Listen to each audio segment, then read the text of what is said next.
Today, gaming is a science. Everything is data mined within hours of release. Patches roll out on day one to fix the slightest bugs, and if you get stuck, I promise you, there's a wiki out there that has an answer waiting for you. But in 1998, things weren't so perfectly sealed and verified. The internet was barely a thing at the time. The games we played were anything but pristine. But deep down inside the code of Pokémon Red and Blue, there were cracks. Huge and terrifying cracks. If you knew where to look, you can slip right through them and find things the developers desperately tried to hide. And today we're going to be looking at the ghost of Kanto, the glitches that broke our games, the rumors that haunted the playground, and the myths that turned out to be entirely real. It started as a whisper, a cheat code passed around on a torn piece of notebook paper. They said if you talk to the old man in Viridian City, let him teach you how to catch a Pokemon, and immediately flew to Cinnabar Island to surf up and down the right edge of the map, the game would break. And it did. This was MissingNo, short for missing number. It wasn't a Pokemon, it was raw data. And here's exactly why it happened. To save memory, the game temporarily stored the player's name and the data used to determine which wild Pokemon would appear in the grass. When you surfed on that specific strip of water on Cinnabar Island, the game forgot to load the encounter water table.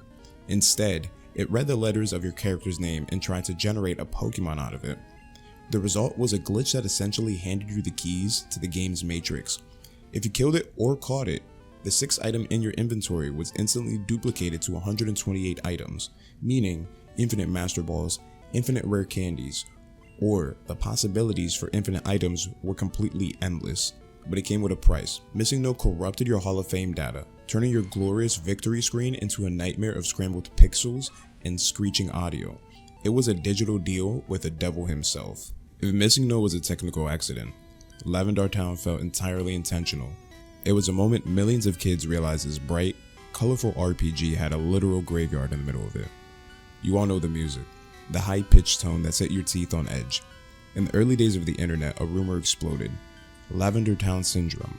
The myth claimed that the original Japanese audio frequencies caused headaches, sickness, and nightmares in kids, forcing Nintendo to quietly alter the track for global release. While the syndrome itself was just an early internet creepypasta, the truth hidden in the town's code was arguably weirder. Data miners eventually found unused assets meant for the Pokemon Tower.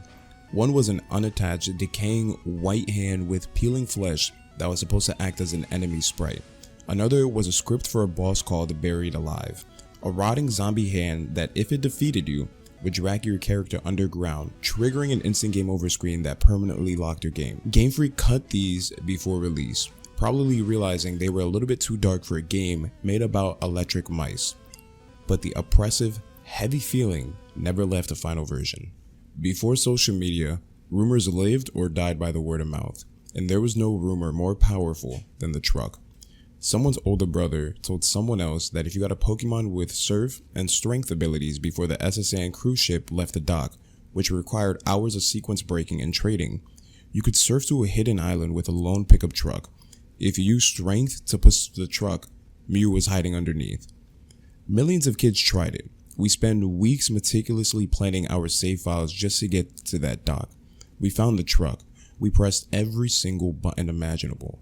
And nothing ever really happened. The truck was just a leftover tile from the developers, but the obsession over the single, useless vehicle was so loud that it changed the franchise forever.